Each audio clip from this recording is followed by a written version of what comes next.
sé cuándo. Hay que terminar la clase y más tarde o mañana hacemos lo que falta.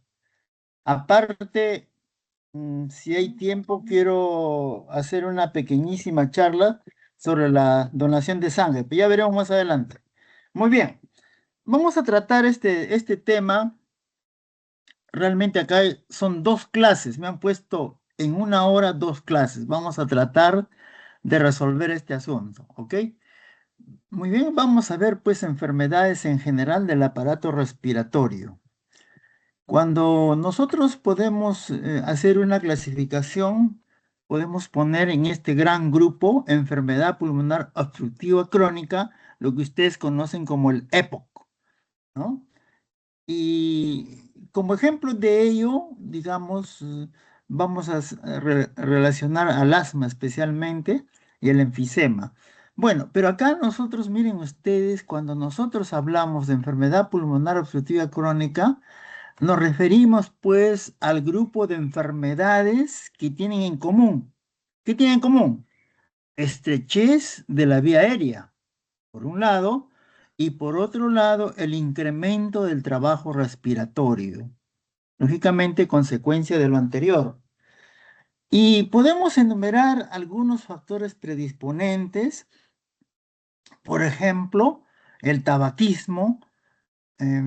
Ustedes todavía no habían nacido probablemente, había un periodista muy famoso, Alfonso Tealdo, que fumaba mucho. Y salía en la televisión fumando y él sufría de EPOC, muy mencionado su patología, inclusive en la televisión. Un factor predisponente, el tabaquismo, entonces, deficiencia de alfa-1 antitripsina. Vamos a ver cómo la deficiencia de esta sustancia realmente nos puede provocar este problema. Los fenómenos de hipersensibilidad, ya conocemos muchos de ellos, especialmente el asma.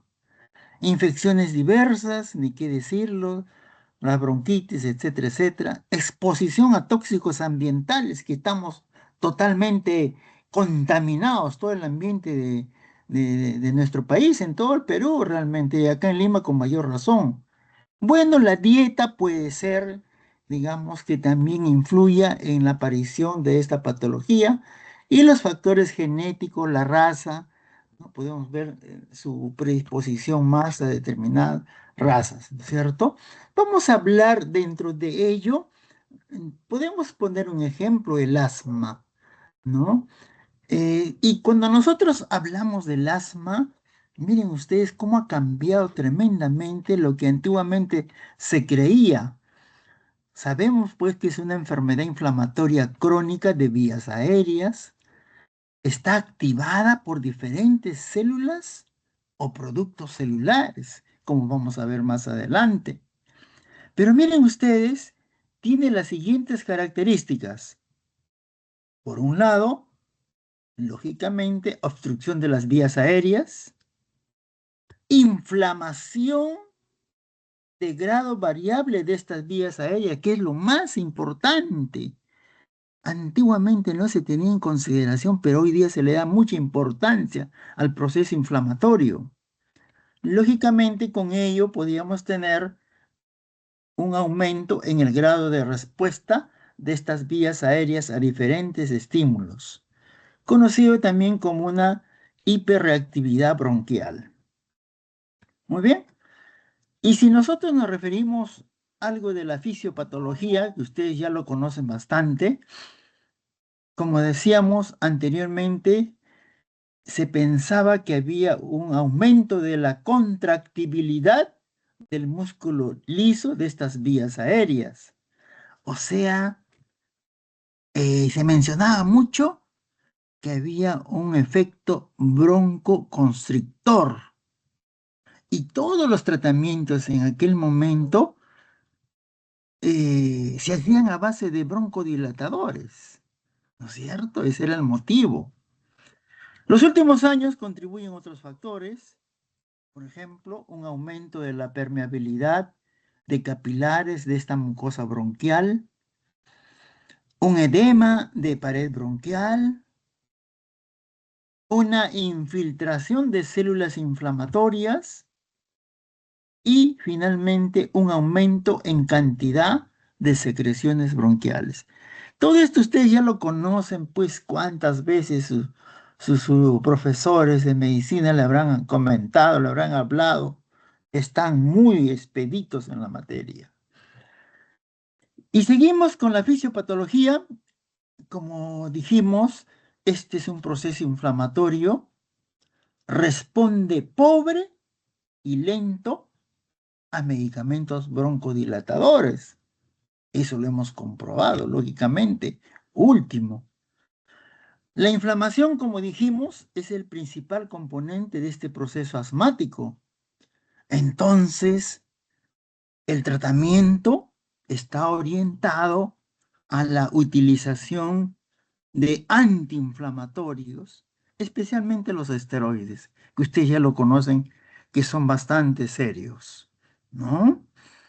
Y podemos decir entonces, pues, que la inflamación es compleja, participan múltiples células y mediadores, como vamos a ver más adelante. Y aquí está. Miren ustedes las células inflamatorias o inmunogénicas, ¿no? Tenemos todo lo que conocemos, los linfocitos, los macrófagos, eosinófilos en grande, ¿no es cierto? Los mastocitos, los neutrófilos y otras propias o residentes de pulmón, como el epitelio bronquial y el endotelio vascular. O sea, está bien claro repasando lo que ustedes han hablado en su clase de medicina. Y todos estas células que estamos mencionando liberan y producen múltiples sustancias, ¿no es cierto?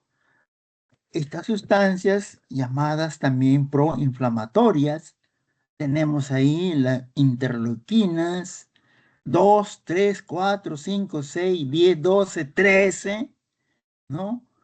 El factor estimulante de colonias, granulocitos macrófagos, los, digamos, factor de necrosis tumoral, los superóxidos, la proteína básica mayor de eosinófilos, la histamina, triptasa, o sea, realmente todo lo que nosotros conocemos, prostaglandinas, leucotrienos, factores activadores de plaquetas, moléculas de adhesión, el ICAN-1, o sea, las moléculas de adhesión intercelular, la BCAN-1, que son las moléculas de adhesión de células vasculares, las selectinas. O sea, todo el amplio de sustancias que ustedes conocen. ¿No? Miren ustedes, qué grandioso, qué exquisita es esta patología. Podemos seguir. Entonces tenemos ya los linfocitos T, CD4, aparece, desencadena y coordina este proceso inflamatorio. Bueno, aquí aparecen las interleuquinas que son responsables de diferenciación, responsables de síntesis, quimiotaxis que ya usted hemos visto ya anteriormente y activación de eosinófilos. Los eosinófilos presentes en gran cantidad en secreciones bronquiales, secreciones nasales, en la sangre, ¿no? Presente en este proceso inflamatorio asmático a nivel de sangre periférica, podemos encontrar esta eosinofilia y lógicamente los esteroides controla y regula este proceso de cascada inflamatoria. O sea, está muy claro. Y miren ustedes lo que genera este proceso, esta reacción antígeno-anticuerpo. Vamos a tener liberación de histamina, bradicinina, acetilcolina, serotonina, y nos va a dar estos, si se quiere, 4 procesos muy marcados, como es el edema de la mucosa, la hipersecreción de la mucosa, el broncoespasmo. Y todo ello en regiones, ¿no?, que nos van a producir obstrucción de la vía aérea, produciéndonos un cuadro clínico de acuerdo a ello. Como por ejemplo, vamos a tener un cuadro leve, donde la saturación de oxígeno es normal prácticamente. Podemos tener una hipocapnia, una alcalosis respiratoria. Podemos tener un cuadro moderado con hipoxemia leve, hipocapnia, alcalosis respiratoria. O un cuadro clínico moderadamente grave, hipoxemia moderada, intensa normocapnia, un pH normal. Y la grave, lógicamente, hipoxemia intensa, hipercapnia y una acidosis respiratoria. Entonces, miren ustedes el cuadro clínico que nos va a generar este proceso asmático con todo lo que hemos estado viendo. ¿Qué cosa vamos a tener en el laboratorio? Bueno, nosotros, en primer lugar, un esputo que puede ser blanquecino, mucoide, ¿no? Sin sangre, pero vamos a encontrar cosas muy especiales. Eosinófilos, es muy característico de estos procesos. Espirales de Cushman, que se acompañan en la mayoría de estos procesos asmáticos, ¿no? Los cilindros mucosos que se van a formar justamente, ¿no? Formando esos cilindros de los bronquios, nos va a dar esos cilindros mucosos muy característicos. Lógicamente, en el laboratorio, como mencionamos, la eosinofilia, podemos encontrar la presión arterial de oxígeno disminuye precozmente antes del aumento de la presión de CO2. Así es. Por otro lado, podemos decir que esa presión arterial parcial de oxígeno, si es menos de 60 milímetros de mercurio, indica gravedad o complicación del mismo proceso. Eso hay que tener muy en cuenta, señores. Miren ustedes, menos de 60 milímetros de mercurio. Lógicamente puede aparecer una acidosis mixta, metabólica y respiratoria. Y miren ustedes ahí el esputo mucoide adhesivo, pegajoso, miren ustedes en ese compartimento que estamos viendo. Y ya cuando este proceso pues tiende a complicarse, ¿no? Vamos a tener un esputo purulento, el cambio de color, ¿no? Ligeramente amarillento. Y acá miren ustedes características muy especiales. Esto que ustedes están viendo en grande son los espirales de Krushman, muy característico en la mayoría de procesos asmáticos. O un neutrófilo, miren que ha fagocitado a muchos bacterias, células, etcétera, etcétera.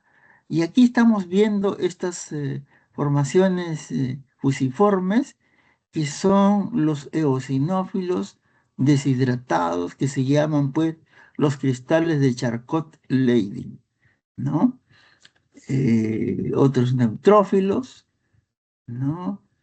Células, digamos, bronquiales, un molde mucoso, lo que estábamos comentando, ¿no? Ese es lo más característico que podemos notar en esta diapositiva, muy característica de un proceso asmático.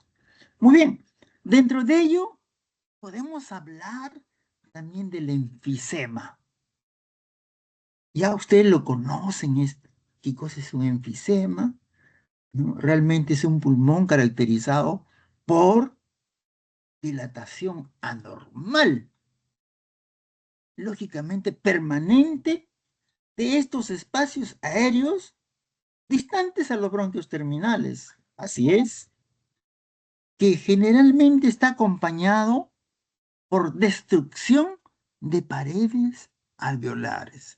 O sea, realmente es muy severo este enfisema. El cuadro, digamos, miren cómo se está destruyendo estas paredes alveolares. Y lógicamente, como comentábamos al inicio, el factor de riesgo más importante, el de fumar cigarrillos. Así que ya ustedes saben, doctores, el fumar cigarrillo a dónde nos puede conducir. A veces fumamos, ¿cierto? Pues sí, yo también he pasado. Pasamos un mal momento, nos desesperamos, las chicas nos abandonan, muchos lloran, otros fuman. Entonces, esto tenemos que controlarnos. Ustedes más aún, como nosotros, que somos médicos, y ya sabemos a dónde vamos a llegar finalmente. Y no solamente nosotros, el fumar cigarrillo, pues, hace daño también a la persona que está al costado. También tenemos que pensar en la gente, ¿no? Bueno, ahí están todo lo que podemos ver digamos, en lo bronquial, cómo es un bronquio normal en la parte amarillita que ustedes están viendo, ¿no es cierto? Cómo es en una bronquitis crónica, secreciones, etcétera, y cómo es en un enfisema. Miren ustedes, todas las paredes alveolares se han destruido, están como globitos, todos deformes. Acá no hay intercambio gaseoso, pues, doctores, ¿no? Muy bien. Y aquí, para ver, miren ustedes, eh, estos son, este es un alveolo, los vasos que ustedes conocen. Acá tenemos un neutrófilo, este verdecito que es una enzima proteolítica, tripsina, ¿no es cierto? Este neutrófilo, pues, puede fagocitar diversos gérmenes, sustancias, y lo que estamos viendo acá en círculo es alfa-1 antitripsina, ¿no? ¿Qué pasa? Este neutrófilo normalmente acá ya en la cavidad alveolar, miren ustedes, engloba gérmenes, etcétera, etcétera. Acá está la enzima proteolítica, la tripsina. Esto, digamos, explota y se van a liberar especialmente estas enzimas proteolíticas, ¿no es cierto? La triptasa. Y esto, al querer atacar a las paredes alveolares, son neutralizadas por la alfa-1 antitripsina, porque existe normalmente en este sujeto, o sea, va a ser neutralizada y lógicamente en este caso no va a pasar ningún problema, no va a haber destrucción. Pero miren lo que pasa cuando hay una deficiencia de una alfa-1 antitripsina. No hay o hay muy poco. Este neutrófilo se destruye, esta tripsina va, se dirige a las paredes alveolares y destruyen el alveolo, con la consiguiente, digamos, formación del enfisema que estamos comentando, ¿no? Y eso avanza, avanza, avanza y llega a ser cada día más grande, ¿no? Más inmenso este cuadro de enfisema. Ese es el mecanismo más o menos cómo se puede producir por la deficiencia de alfa-1 antitripsina. Pero realmente la fisiopatología, lógicamente hay una pérdida de elasticidad alveolar. También vamos a tener pérdida de conexión de paredes alveolares a las pequeñas vías aéreas, lo que hemos visto, la figurita. Vamos a tener una dilatación anormal y destrucción de las unidades acinares, ¿no? Todo su conjunto, que va a ser muy importante, pues, cuando eso está normal para el intercambio gaseoso. No vamos a tener eso. Lógicamente, esto va a conllevar a una disminución de la extracción elástica pulmonar que normalmente debe existir. En el laboratorio vamos a tener el hallazgo, pues, de una enfermedad subyacente. Podemos tener, miren, una neumoconiosis que nadie de nuestras autoridades hace por la gente trabajadora. No hay un control de salud ocupacional como debe ser, ¿no? La tuberculosis es otro mecanismo, la sarcoidosis y lógicamente, como hemos comentado, el déficit de alfa-1 antitripsina. El hallazgo de laboratorio que puede relacionarse a procesos asociados con ulcus duodenale, especialmente cuando hay una, si se quiere, apertura de ese duodeno y vamos a tener también como consecuencia al final un enfisema. El hallazgo de laboratorio de la disminución de la ventilación pulmonar, lógicamente, pues todo lo que va a afectar. ¿De qué manera va a afectar? Disminución de la presión de oxígeno y aumento de la presión de CO2, lógico. Desarrollo final de una acidosis respiratoria. Como consecuencia de todo esto que estamos viendo, vamos a tener una policitemia secundaria y un cor pulmonar, que ustedes ya conocen esas formaciones. Luego, aparte del EPOC, nuestra clase vamos a dividir en falla respiratoria aguda. Ya hemos hablado del EPOC como referencia, entonces hemos comentado del asma y el enfisema. Vamos a hablar ahora de falla respiratoria aguda, ¿no? ¿Qué cosa podemos hablar, ¿no? De esta insuficiencia respiratoria aguda, ¿no es cierto? Ya sabemos que es la incapacidad del sistema respiratorio para un adecuado intercambio de gases, o sea, produce una hipoxemia y o también una hipercapnia. Ya eso lo conocemos. Pero miren ustedes, en esta insuficiencia respiratoria aguda, ¿cuál sería la fisiopatología? Por un lado, vamos a mencionar el intercambio gaseoso y también el trabajo respiratorio. Pero vamos a ver el intercambio gaseoso. Lógicamente, su principal función es intercambiar oxígeno por CO2. O sea, podemos hablar oxigenación y ventilación. Muy bien. Cuando yo hablo de oxigenación, tenemos que mantener la presión de oxígeno normal, que puede ser de 65 a 70 milímetros de mercurio a 2.500 metros sobre el nivel del mar. O podemos tener, ¿no? De 90 a 100 milímetros de mercurio sobre el nivel del mar, ¿no es cierto? De una manera, pues, normal, como estamos mencionando. Pero en este caso, si hay un mecanismo hipoxémico, va a incluir una hipoventilación alveolar, una limitación de la difusión del oxígeno en la membrana alveolo-capilar.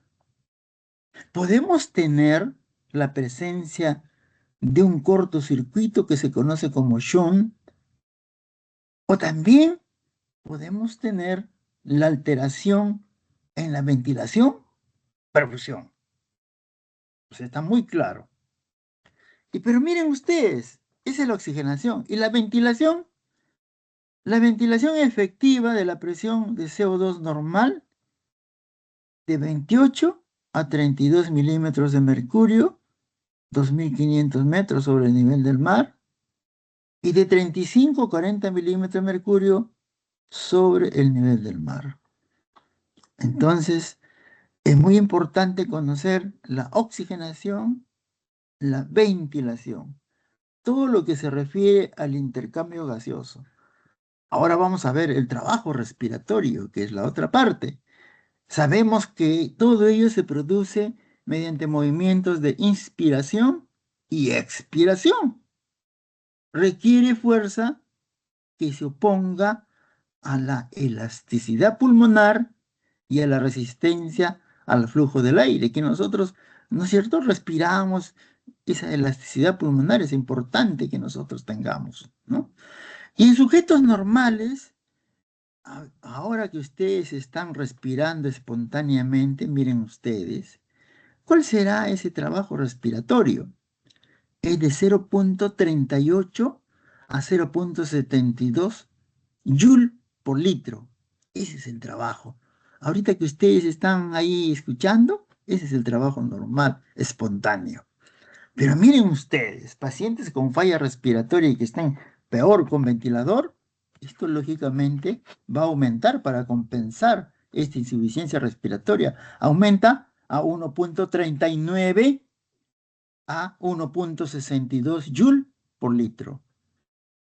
Entonces, estos pacientes en realidad en falla respiratoria tienen un incremento en ventilación minuto, también tienen alteraciones en la elasticidad pulmonar y también tienen la fuerza muscular es mayor y consumen más energía, ¿no?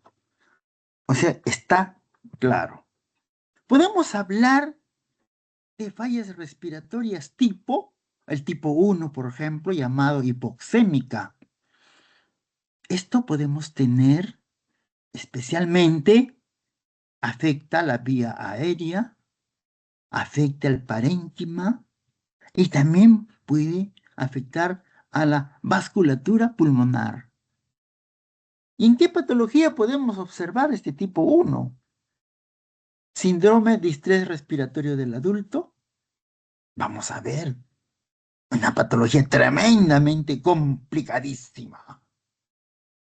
El asma, y hemos hablado, la telectasia, edema pulmonar cardiogénico, el EPOC, fibrosis intersticial, neumonía, neumotórax. ¡Oh, qué grande! Embolismo pulmonar. ¡Qué grave! ¡Qué molestia tan... ¡Uf! Tremenda! Un embolismo pulmonar. Vamos a ver más adelante. Y también la hipertensión pulmonar, ¿no es cierto? Este es el tipo 1 que afecta estas vías aéreas, el parénquima o la vasculatura. El tipo 2, hipercápnica. Hipercápnica. O sea, vamos a tener una hipoventilación alveolar, que aquí vamos a contar con aumento de la presión de CO2, disminución de la presión de oxígeno, lógicamente. Tendremos una diferencia alveolo arterial de oxígeno normal y puede afectar al sistema nervioso central. ¿Y en qué patologías? Miren ustedes, en infarto, en hemorragia cerebral. ¿Qué hay por ahí? ¿Quién está hablando? ¡Hey! ¡Hey! ¿Quién habla por ahí? ¿O cortar la lengua? Como decíamos, va a afectar al sistema nervioso central. El infarto hemorragia cerebral, que ya muy frecuente, los casos que hemos visto, que se ven, ¿no? Los hipertensos, los infartos, etcétera, etcétera. Las insuficiencias cardíacas, etcétera, nos puede dar todo ello, ¿no? O sea, pero afecta al sistema nervioso central. También podemos tener una compresión cerebral por algún tumor, por ejemplo. O miren ustedes, sobredosis de droga. Ajá, estos mueren por sobredosis de droga. ¿Qué ha pasado? Una falla respiratoria tipo 2 hipercápnica. Ya lo sabemos entonces. Y también puede afectar la transmisión muscular respiratoria. Esclerosis lateral amiotrófica. Una enfermedad muy terrible, muy lamentable, catastrófica. El síndrome de Guillain-Barré, ¿cuántos hemos visto? ¿A cuántos se le ha hecho plasmaféresis? Esclerosis múltiple, muy similar a la anterior, la esclerosis lateral. La miastenia gravis también hemos visto bastante en el hospital. Hemos procedido con plasmaféresis. Bueno, y la lesión medular espinal que se ve también regularmente, ¿no? Afecta entonces la transmisión muscular respiratoria, pero también puede afectar músculos respiratorios o la caja torácica. Por ejemplo, distrofia muscular, polimiositis. Son enfermedades muy también preocupantes. Miren ustedes, dermatomiositis. Bueno, el trauma torácico es algo que se produce pues por un accidente, etcétera, ¿no? Pero miren ustedes cómo nos puede afectar esta falla respiratoria tipo 2. Y la falla respiratoria tipo 3 mixta, caracterizada por una falla mixta en ventilación y oxigenación. Todo desorden de tipo 1 puede llegar a ser tipo 3 en esta situación, ¿no? Muy bien, vamos a hablar dentro de esta falla respiratoria, miren ustedes, al síndrome de distrés respiratorio del adulto. ¿Cuántos de ustedes ya han visto en los hospitales, en las UCIs, estas patologías que es muy realmente lamentable, ¿no? Miren ustedes. Y cuando hablamos de ello, podemos decir, pues, que es una forma muy grave de falla respiratoria, de diferentes etiologías y alta mortalidad. ¡Qué mal!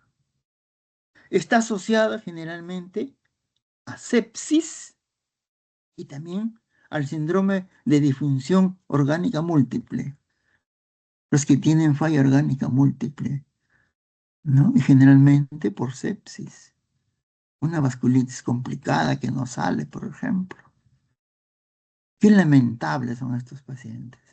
Y lo característico es que hay una agresiva reacción inflamatoria pulmonar. Miren ustedes, qué mal es esta patología. La fisiopatología en 2, 3 palabras para no, digamos, para que ustedes puedan comprender realmente, porque es muy complicado hablar de todas estas patologías, de lo que estamos viendo, ¿no? Podemos hablar de esta fisiopatología. Sabemos que se produce una lesión en la membrana alveolo-capilar. Miren ustedes, una lesión en este nivel. Esto reduce el flujo normal de sangre a los pulmones. Así es. Permite la agregación plaquetaria que van a liberar histamina, serotonina, bradicinina.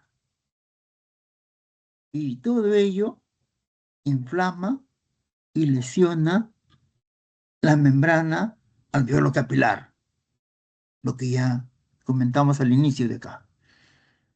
Luego se produce un aumento de permeabilidad vascular, el líquido pasa al espacio intersticial y llega a los alveolos, produciendo lógicamente un edema pulmonar. Miren, acá están los pasos, la fisiopatología, sencillísimo, para que cualquiera de ustedes pueda entender cómo se produce esto. Podemos decir que ese daño alveolo capilar y edema pulmonar intersticial van a deteriorar el intercambio gaseoso. Finalmente, una sustancia tensioactiva es inactivada, ocasiona aumento de la tensión superficial y colapso de los alveolos. Miren ustedes, qué profundo. Se van a formar atelectasias. Hay un aumento del trabajo respiratorio, lo que hemos visto hace un momento. El resultado, miren, ¿el resultado cuál es? Hay una severa hipoxemia resistente a oxigenoterapia. A pesar que le está dando oxígeno, no, estos son resistentes. ¿Se dan cuenta qué mal es esta patología? Este cuadro clínico, muy terrible. Los exámenes auxiliares, cuando hablamos de exámenes auxiliares, podemos definir realmente qué cosa es esto. ¿Qué cosa tenemos que ver cuando hablamos de exámenes auxiliares? La presión parcial arterial de oxígeno sobre el FiO2, o sea, la concentración de la fracción de oxígeno inspirado, puede ser igual o menor de 200. Esta es una característica muy especial que hay que tener en cuenta. Podemos hablar ahí ya de un síndrome de distrés respiratorio del adulto. En lesión pulmonar aguda puede ser igual o menor de 300. Lógicamente, vamos a tener infiltrados pulmonares bilaterales por rayos X. Y este proceso previamente está asociado a sepsis. ¿Cuántos pacientes sépticos? Diversos pacientes. Aspiración por el hecho que están en esa posición, etcétera, pueden aspirarse. Lógicamente pueden tener infecciones, neumonía, pancreatitis, shock diversos, embolia grasa, traumatismo y CID. O sea, estos procesos previos pueden tener antes de llegar a tener ese síndrome de distrés respiratorio del adulto. Seguimos con los exámenes auxiliares. Podemos hablar de estos términos que son muy característicos. La distensibilidad, o también se le conoce como el compliance pulmonar estática, menor de 50 mililitros por centímetro de agua. Una cosa muy especial mencionar esto. Esto lógicamente disminuye notablemente la capacidad vital, disminuye la capacidad pulmonar total, disminuye también la capacidad residual funcional. Miren ustedes, inicialmente podemos tener una alcalosis respiratoria y grados variables de hipoxemia resistente a la oxigenoterapia. Después podemos tener anoxemia profunda con una presión arterial de oxígeno menos de 50 milímetros de mercurio al aire ambiental. Una característica muy especial, se puede hacer un lavado broncoalveolar y allí encontrar un aumento de polimorfos nucleares igual o mayor de 80%. Ocasionalmente podemos ver eosinófilos y también gérmenes oportunistas, porque el paciente pues está en un declive de su defensa, ¿no? Muy bien, qué patología tan terrible. Vamos a hablar el otro punto, y hemos hablado dos puntos muy importantes. Vamos a hablar del tercer punto, el tromboembolismo pulmonar. Y he visto pacientes con esta patología. Una doctora he visto con esto. Es horrible. Horrible, horrible, horrible. Qué fatalidad. Miren ustedes, es un estado clínico generado por interrupción de riego sanguíneo de una porción del pulmón debido a una obstrucción de su vaso aferente. Así de simple. Ese es el tromboembolismo. Este trombo generalmente va a proceder del sistema venoso de extremidades inferiores. Circula por el sistema cava, entra a la aurícula derecha, pasa al ventrículo derecho y es expulsado hacia la arteria pulmonar y atrapado en sus ramas, produciéndose este tromboembolismo pulmonar. Acá está, miren, ¿ve de dónde viene? De los miembros inferiores, sistema cava, aurículo, ventrículo derecho, arteria pulmonar y se queda atrapado en alguna de estas partes del pulmón. Estamos viendo. O sea, realmente el tromboembolismo pulmonar es una complicación de enfermedad tromboembólica. Produce cuando tenemos un cuadro respiratorio agudo o también cuando hay una descompensación cardíaca derecha. Así, así de claro.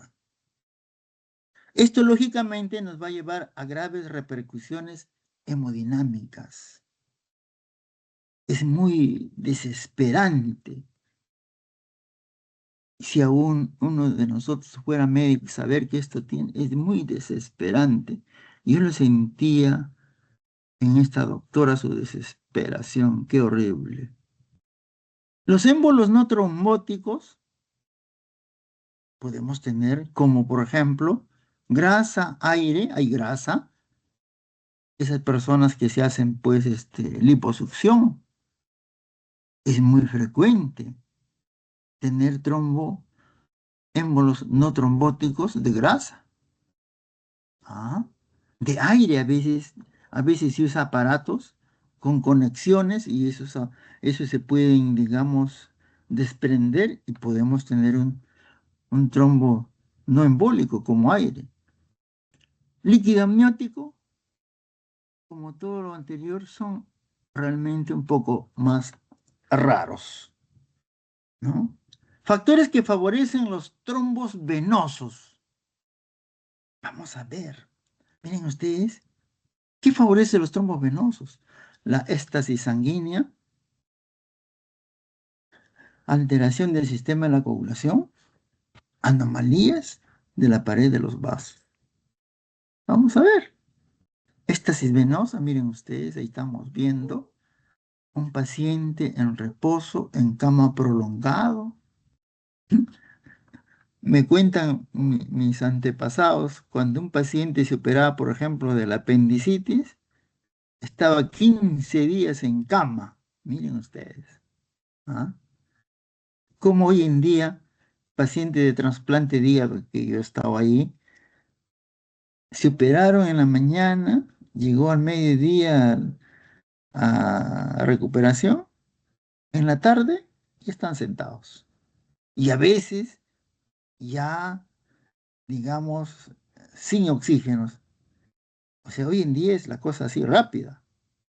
Los médicos de ahora son así.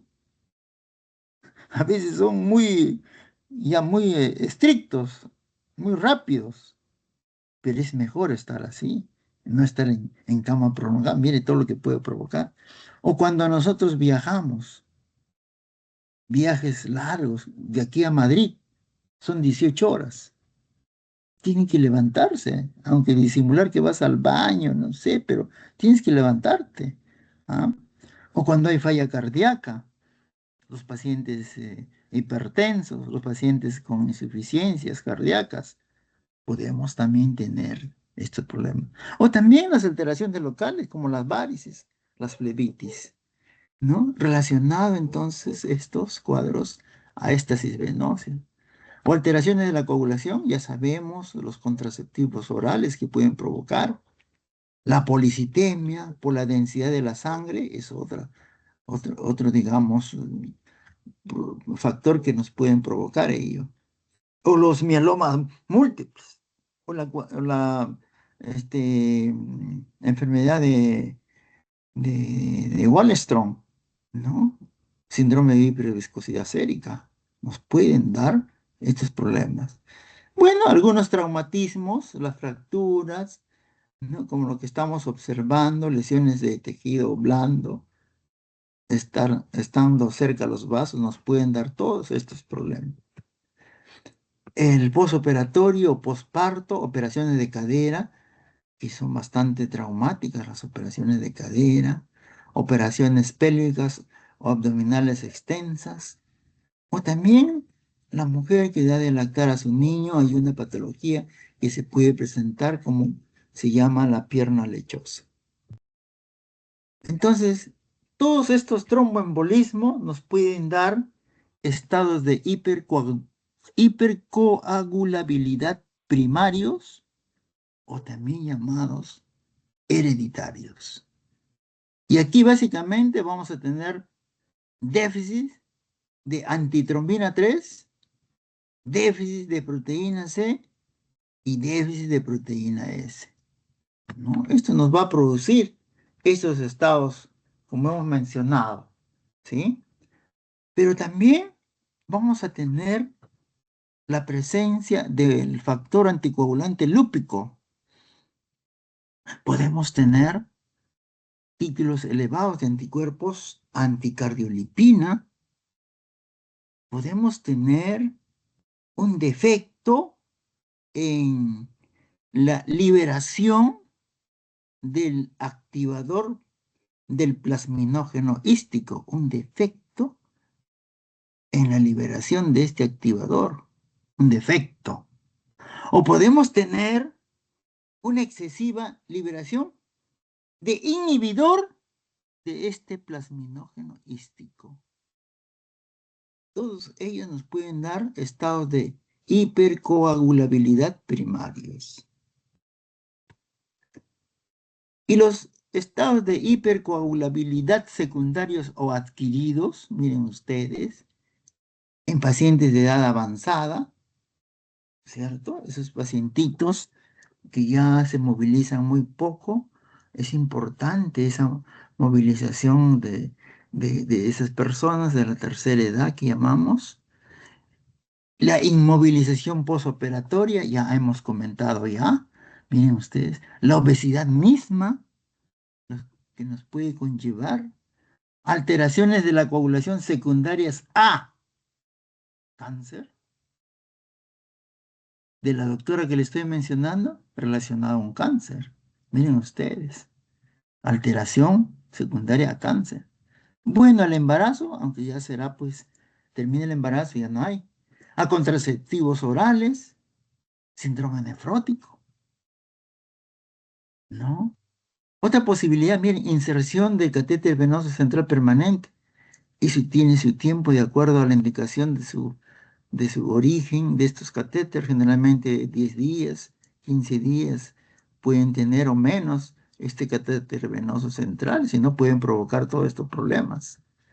Anomalías plaquetarias con procesos mieloproliferativos, hemoglobinuria paroxística nocturna, por ahí vamos a tener probablemente un conversatorio con ello. Utilización de heparina también nos pueden dar esto. Y la hiperviscosidad asociada a policitemia, a leucemia, a enfermedades de células falciformes. Muy bien, muy bien, muy bien, muy bien. A ver, ¿dónde estamos? Nos hemos pasado, acá está. Muy bien. Y todo lo que nos va a conllevar esto, miren ustedes, esta obstrucción vascular, vamos a tener una liberación de serotonina, tromboxano A2 y otros vasos constrictores. O sea, se va a producir una constricción pulmonar, ¿cierto? O sea, vamos a tener una hipertensión pulmonar, o sea, vamos a tener un aumento de la poscarga del ventrículo derecho. Eso va a conllevar a una insuficiencia cardíaca derecha. Eso va a llevar a un aumento de la presión en la aurícula derecha, un shock cardiogénico y fallecimiento, ¿no? Entonces, esto tenemos que combatir para que ello no suceda. En el laboratorio, importante relacionar con dímero D. Nosotros sabemos que hay una gran sensibilidad y hay un alto valor predictivo negativo. ¿Eso qué quiere decir? Por ejemplo, valores menores de 500 nanogramos por mililitro y sospecha clínica baja, esto realmente va a excluir del diagnóstico de tromboembolismo pulmonar. Por eso decimos que tiene un valor predictivo negativo. Y ese es lo último. Vamos a hacer la otra clasecita. Joven, podemos hacer la otra clase, ¿no es cierto? Que está dentro de esta hora. Delegada, se puede hacer, ¿no es cierto? Media horita pasaremos. Sí, doctor. Ok.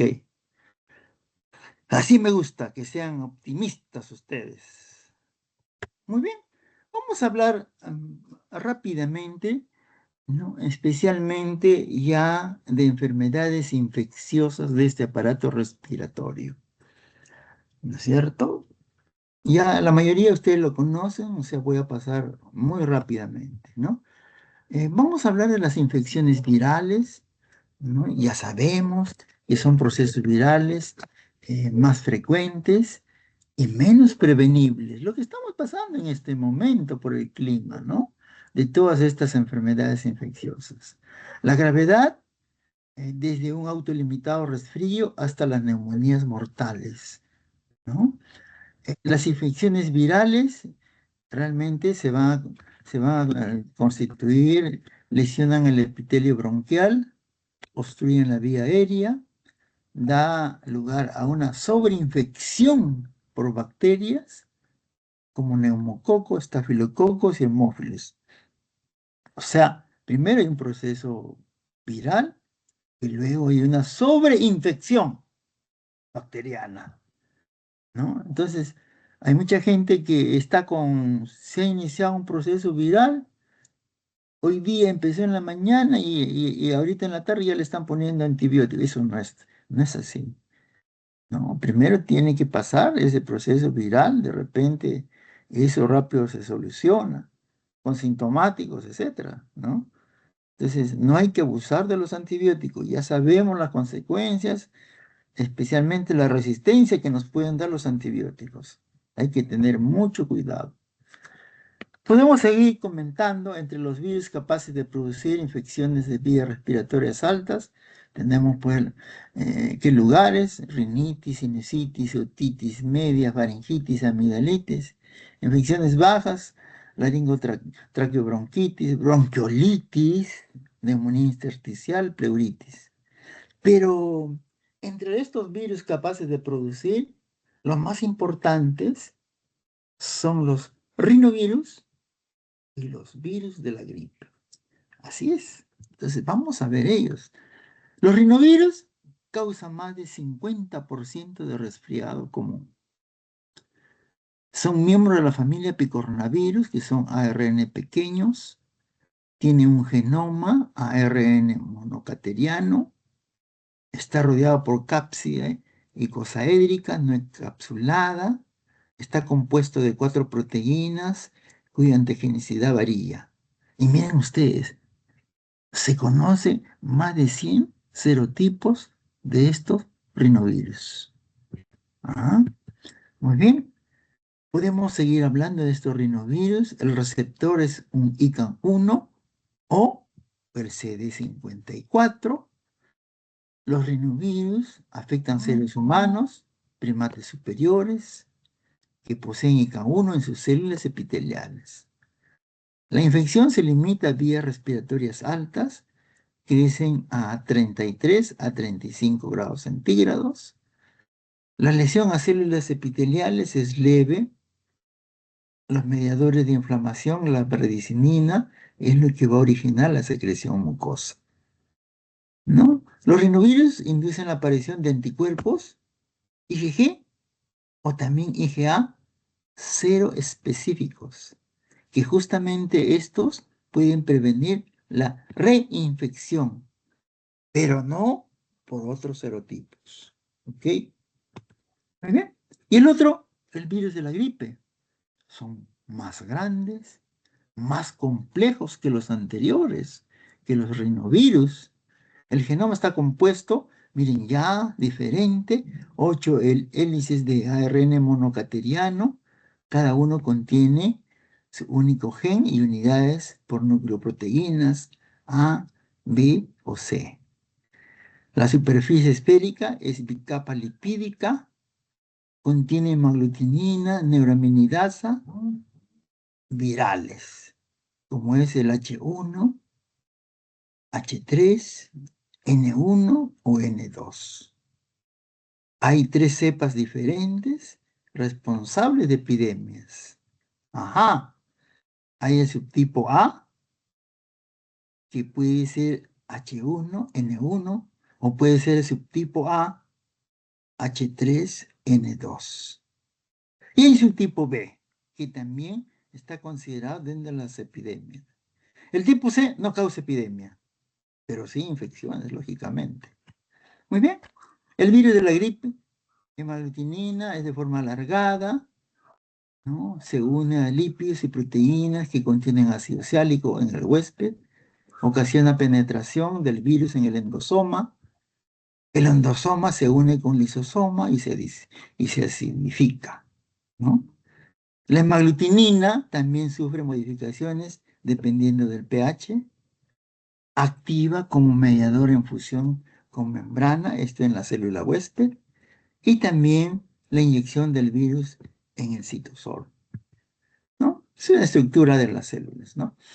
El virus de la gripe, la neuraminidasa, forma proyecciones parecidas a hongos. Esto, al eliminar el ácido sálico, pueden permitir la liberación del virus desde la célula huésped, y los anticuerpos del huésped frente al H y al N son los que van a prevenir y reducir infecciones futuras. Y cuando seguimos hablando del virus de la gripe, hay dos mecanismos que participan en la eliminación de la infección. Son las células C citotóxicas y las citocinas interferón alfa y beta, especialmente. El virus de la gripe, podemos hablar de estos tipos, como hemos mencionado, el virus de la gripe tipo A infectan humanos, cerdos, caballos, pájaros. Causa principal de pandemias y epidemias de gripe. Producen mutaciones en H y N. Los virus de la gripe tipo B y C no muestran variación antigénica, pero infectan más a niños. Lógicamente pueden desarrollar la formación de un anticuerpo para enfrentarse a la reinfección nuevamente. Bueno, esto ya también ustedes lo conocen, las infecciones virales, la morfología, infecciones vías aéreas altas, lo que se presenta a nivel de la mucosa, a nivel de la submucosa, ¿no? Pueden taponar conductos nasales, senos paranasales, en la trompa de falopio, y al final dar una infección bacteriana, purulenta, secundaria, como habíamos dicho, ¿cierto? Bueno, podemos tener infecciones vías respiratorias altas en niños, muy frecuente, amigdalitis viral, agrandamiento del tejido linfoide, del anillo de Waldeyer. Esto generalmente no está acompañado de supuración o absceso, pero sí cuando hay supuración puede estar relacionado con estreptococo o estafilococo. Eso se puede notar cuando nosotros hacemos esa inspección, esa observación en la orofaringe de estos niñitos especialmente, ¿no? Eh, las infecciones respiratorias bajas, ¿cierto? La laringotraqueobronquitis y bronquiolitis, como vamos a ver, tumefacción de las cuerdas vocales, esa abundante exudación mucosa, realmente todo ello va a favorecer a la sobreinfección bacteriana, ¿no? En el caso de la afección bronquiolar, se van a formar tapones, ¿no? Fibrina, exudado inflamatorio, y al final puede haber una fibrosis. Y podemos tener acá ya un problema mayor, que es la bronquiolitis obliterante. En las infecciones bacterianas, las neumonías bacterianas son infecciones bacterianas más frecuentes en el humano. Importante, la causa inmediata de muerte en pacientes hospitalizados. Ustedes saben eso ya que en los hospitales hay mucha infección. Los agentes habituales son estafilococo, estreptococo, neumococo, hemófilos influenza, pseudomonas aeruginosa y bacterias coliformes. Todo lo que está más contaminado en los hospitales, señores.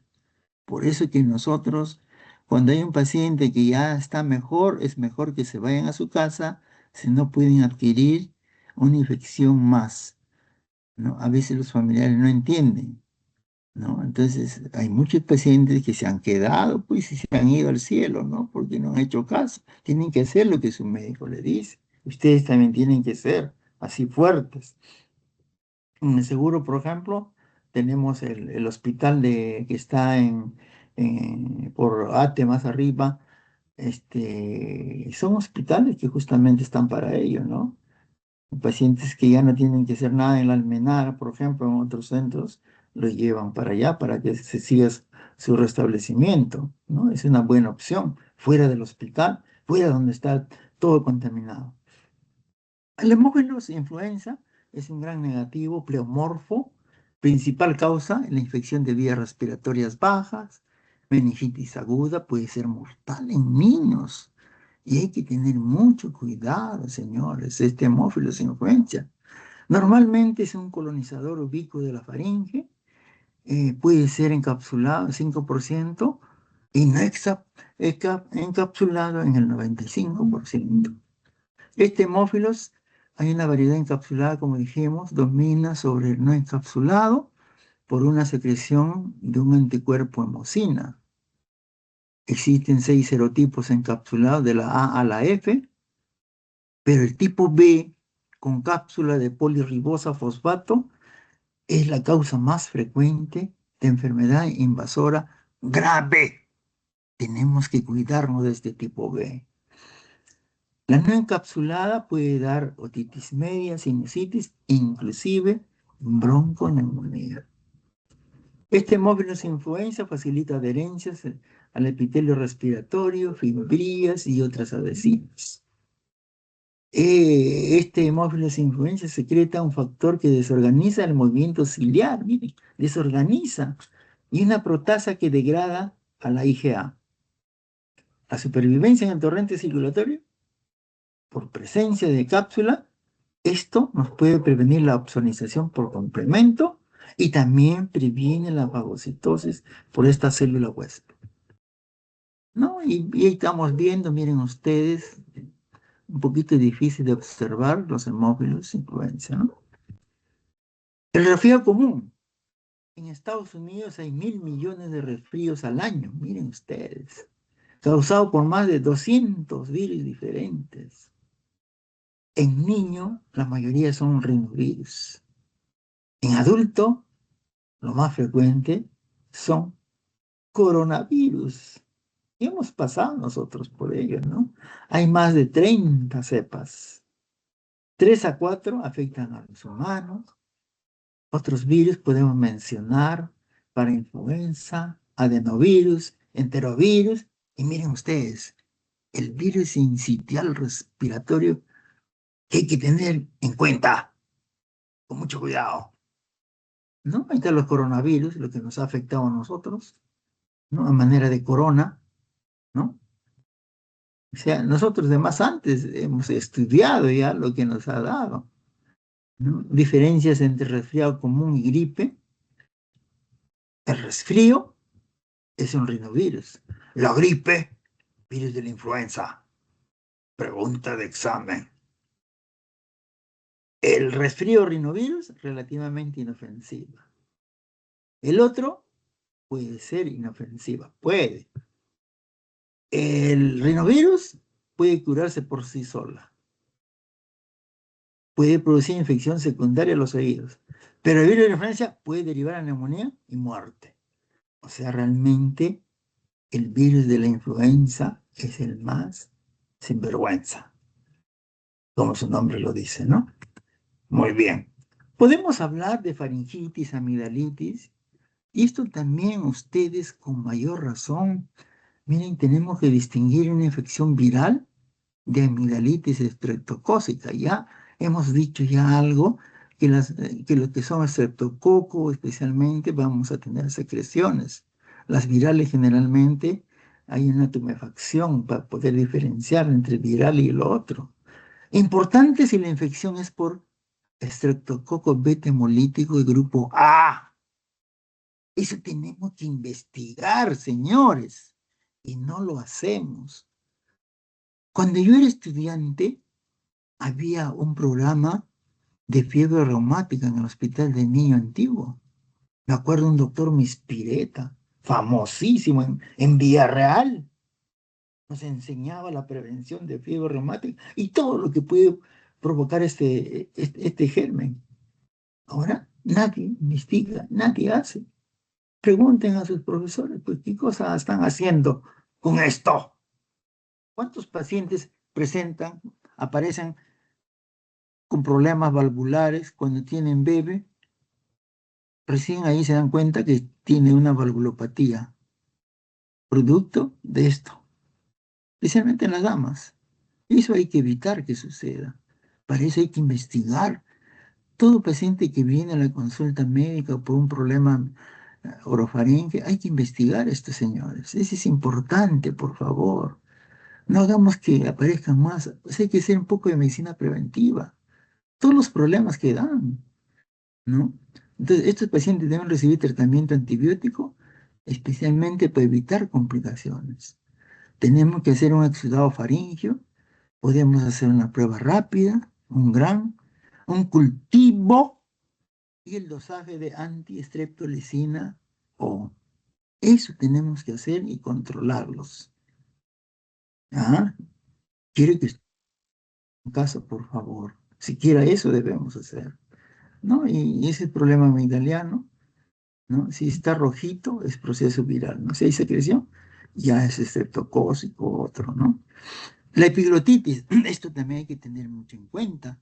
Infección bacteriana aguda que pone en riesgo la vida. Miren usted, pone en riesgo la vida. Puede provocar obstrucción de vías aéreas. Quedarte ahí. Estos pacientes deben ser hospitalizados. Transforma realmente en una emergencia médica. Afecta a niños de 2 a 8 años, también en adultos.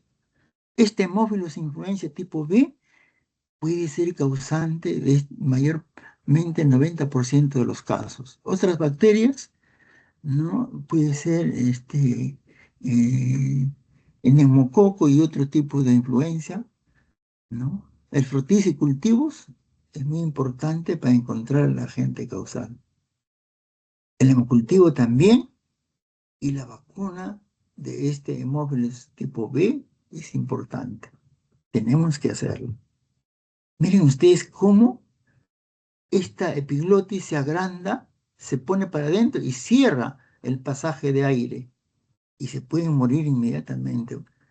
No hay pasaje de aire, ¿no?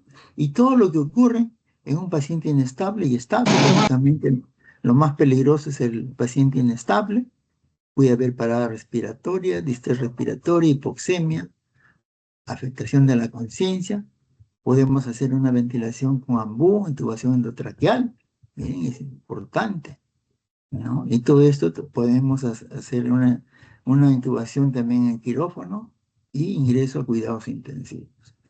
Ya esto estable ya es un poquito más holgado para poder, digamos, tratar, ¿no? El diagnóstico puede ser dudoso. Una radiografía lateral del cuello nos puede dar una valoración del diagnóstico. La sinusitis, la mayoría corresponde a una complicación de enfermedad viral, así es, del tracto respiratorio superior. Factores que favorecen una rinitis viral o alérgica, infección dental, desviación del tapique nasal, pólipos, cuerpo extraño, etc. Y miren acá la sinusitis, ¿no? La sinusitis purulenta, importante mencionar la Streptococcus pneumoniae, hemófilos influenza, ¿no? Que abarca el 50%. Podemos tener una sinusitis maxilar, especialmente de origen dental, corresponde a bacterias anaerobias. Podemos también tener sinusitis nosocomiales en aquellos que son entubados, nasotraqueales o sondas nasogástricas, etc. Y los pacientes también pueden causar inmunodeprimidos, ¿no? Por aspergilos y histoplasma, ¿no? Y acá estamos viendo, miren ustedes, acá está el líquido, pone sinusitis, acá hay aire, ¿no? Aquí, aquí está el aire y acá está el líquido. La otitis media. Bueno, acá los gérmenes habitualmente van a ocasionar respivirus. Mire, respivirus, lo que comentamos, el virus respiratorio sincitial, muy importante, el estreptococcus pneumoniae, hemófilos influenza, especialmente. El diagnóstico, una otoscopía, estudio bacteriológico que no es necesario, no hay supuración, ¿no? No se puede aconsejar en esos sentidos. Eventualmente se podría pedir hemocultivo, ¿no? Bueno, radiografía, TAC, complicaciones. Hay que también tener mucho cuidado cuando se hace el TAC, ya está, cada día está más descontinuado ya hacer el TAC, ¿no? Bueno, y la otitis media que ustedes ya conocen, ¿no? Está inflamado. Miren ustedes, inflamadazo. La difteria pertussis que estamos viviendo, la tosferina en este momento, afecta principalmente bebés y niños pequeños. La bacteria Bordetella pertussis puede prevenirse con la vacuna DPT que están vacunando. Las etapas catarral aguda de convalescencia puede terminar en neumonía, señores. Eso hay que, digamos, mencionarlo. Y se confirma ello con un cultivo de exudado nasal. La bronquitis, bueno, ya conocemos todo eso, estaba de más ya conversar con ustedes. Igual, ¿no es cierto? Vamos a tener una irritación crónica debido a sustancias inhaladas, infecciones microbianas, etcétera, ¿no? Lo que de repente podemos, lo más importante, miren ustedes, eh, pues, hay un aumento de tamaño de las glándulas mucosecretoras, de la tráquea y los bronquios. Hay un ligero aumento en número de células caliciformes, pero lo principal, hay un aumento del tamaño de las glándulas secretoras de moco. Podemos decir, el índice de RAID normalmente es menos de 0,3. En este caso de una bronquitis crónica, ese índice de RAID es mayor de esta cantidad. Entonces, eso es importante para poder diagnosticar mi bronquitis. Y acá está lo que estamos viendo. Miren, este es el ancho de la pared bronquial. Este es el ancho de la pared glandular. Miren ustedes, este es normal. Miren, la glándula está más o menos así, ¿no? Normal, como dice, 0,3, ¿no? Pero, esta es la relación. Pero en una bronquitis crónica, miren, ve, la pared está igual, pero la glándula está aumentada. O sea, ese índice de Rey es mayor que ese 0,3 y nos está indicando que es una bronquitis crónica. Bueno, ya acá ya sabemos, al final de esta bronquitis podemos tener un estrechamiento en los bronquiolos, ¿no? Porque vamos a tener una metaplasia de células caliciformes, etcétera. En casos severos están concluidos y podemos tener un proceso de bronquiolitis obliterante, que es una cosa un poquito más seria. Y eso que ustedes ya conocen de la bronquitis crónica, la bronquiolitis, miren ustedes, es una infección de los bronquiolos, origina la obstrucción de aire, afecta generalmente a infantes de 2 a 6 meses. Más aún, en esta época tenemos que tener mucho cuidado con nuestros infantes. Y el virus generalmente, es lo que yo les decía hace un momentito, el virus sincitial respiratorio, que es el más común. Eso hay que tener en cuenta, señores. ¿Ah? Entonces, estos factores de riesgo, miren, desde esos niñitos de 2 a 6 meses, exposición al humo de cigarrillo, la asistencia a guardería infantil, ya no deben ir si están yendo a una guardería, la falta de lactancia materna que no le da pues los anticuerpos, la defensa, ¿no? Y el exudado nasofaringio, este virus sincitial respiratorio que es importante detectarlo, ¿no? Miren acá, la hinchazón de esta pared bronquial, miren, ve, hace pues que haya una deficiencia en la vía aérea, ¿no? La neumonía ya no vamos a hablar, eso ya ustedes lo conocen. Hasta además, las fases evolutivas, los laboratorios de igual manera, ustedes lo conocen, ¿no? Y acá podemos hablar algo, miren ustedes, eh, el esputo, por ejemplo, hay que tener en cuenta en las neumonías bacterianas, deben haber abundantes leucocitos mayor de 25 polimorfos nucleares, pero menos de 5 células epiteliales. Eso es, hay que tener mucho cuidado cuando hacemos una muestra para el estudio, ¿no? Por ejemplo, el cultivo no será adecuado cuando hay células mayor de 25, porque eso va a pertenecer a muestra de la orofaringe. Ya, eso tenemos que cuidar, eso es lo más importante. Bueno, esto ya para poder analizar, hacer una biopsia pulmonar, etcétera. Y acá, Esto sí es muy importante, el cáncer broncogénico. Miren ustedes las células escamosas, ¿no? Digamos, si se quiere, lo más característico que tiene un crecimiento lento. O sea, podemos, digamos, durar más tiempo. Las metástasis también son moderadas, ¿no? El adenocarcinoma, ¿cuál es lo característico? Es el mayor porcentaje de incidencia, ¿sí? Las células pequeñas, miren, ve, solamente tiempo de supervivencia, a 5 años solamente el 1%. O sea, son bastante malos, probablemente los más malos. Y las células largas son las que tienen menor incidencia. Probablemente eso es lo que más deberíamos saber, ¿no? Como acá dice el carcinoma epidermoide, más frecuente en varones, ¿no es cierto? Da metástasis algo más tarde y los demás. El adenocarcinoma, eh, más frecuente en mujeres y que no fuman, peor todavía.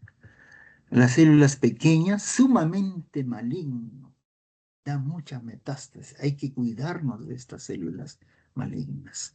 Tiene mucha relación con consumo de cigarrillos. Las células grandes, bueno, hay una variedad, es que podemos decir, de células gigantes, células claras, fusiformes, etcétera. Y nada más. Yo creo que hemos terminado. Si hay alguna pregunta, doctores,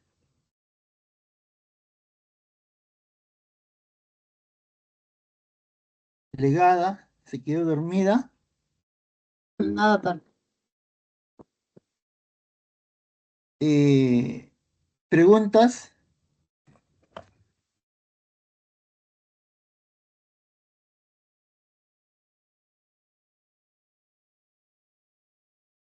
Compañeros, ¿alguna pregunta al doctor? Se han quedado dormido, parece, ¿no? No, doctor, todo claro. Dígame, ¿pueden aguantar 40 minutos más? No, no están cansados. ¿Sabes qué? ¿Qué pasa, doctor?